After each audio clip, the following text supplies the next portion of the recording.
There was a lot of excitement getting out of JFK, New York City. A lot of things that I have read about the Philippines were about to be experienced on my own. This is me getting out, saying bye to my nephew and my sister who dropped me off the airport and off to a new adventure. Yes, the adventures of the Philippines.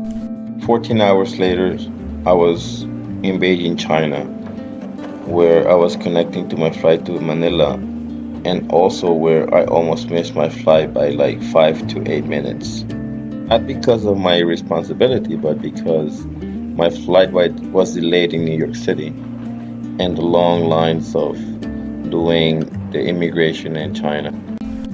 Around 1 a.m. local Manila time, and after 5 hours of flying, I finally arrived to my destination. Even though it was only like $10 for a 30-minute ride from the airport to the hostel, I realized that this was 3 times of what an Uber costs. So that was the last time I used a cab. I was happy to see my hostel was in an okay location with great security, very clean, organized, and relatively new.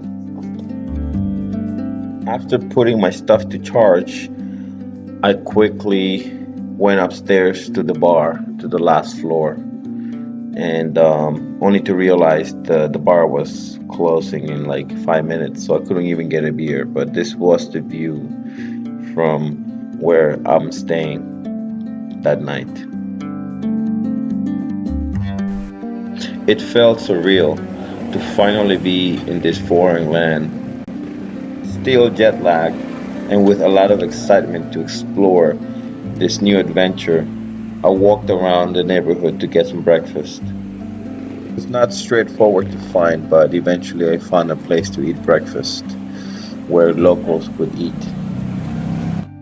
After breakfast, I headed back to the hostel. This is the look from the outside.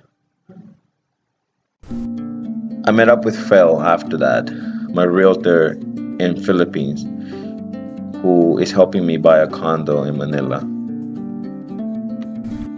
I quickly realized that traffic in Manila is as bad as people claim it to be. I was so happy not to be driving.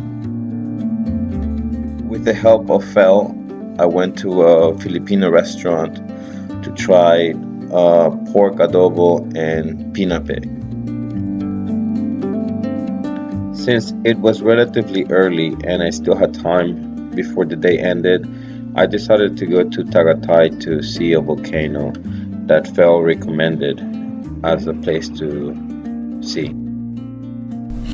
A private Uber would have set me back around $60 for about 2 hours to get to Tagaytay, but I decided to get there by public transportation, which took me twice as long, but perhaps twice as exciting. I had seen jeepneys only on YouTube videos before, but had never ridden one, so this was the first time of many that I got on one.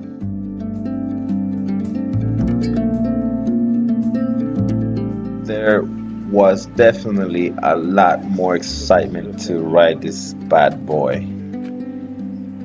I think people did not understand why I was so excited to get on this thing, but I really liked it.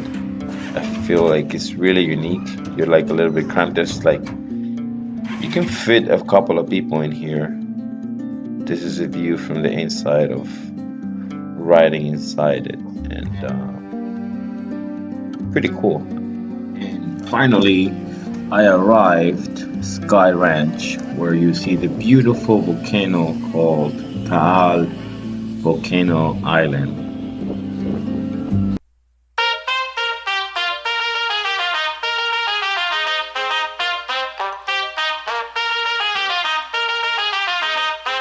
Down for the long run now. Red Corvette and my drop top down. Calling up my digits in my Motorola, and I'm speeding like I robbed someone. Falling and I'm a whip, yeah. Out in Fairfax, going hard in the pit, yeah. I still ball on the pitch, yeah. Something wrong with the picture. Something is wrong with the way, and I don't know why. Why why?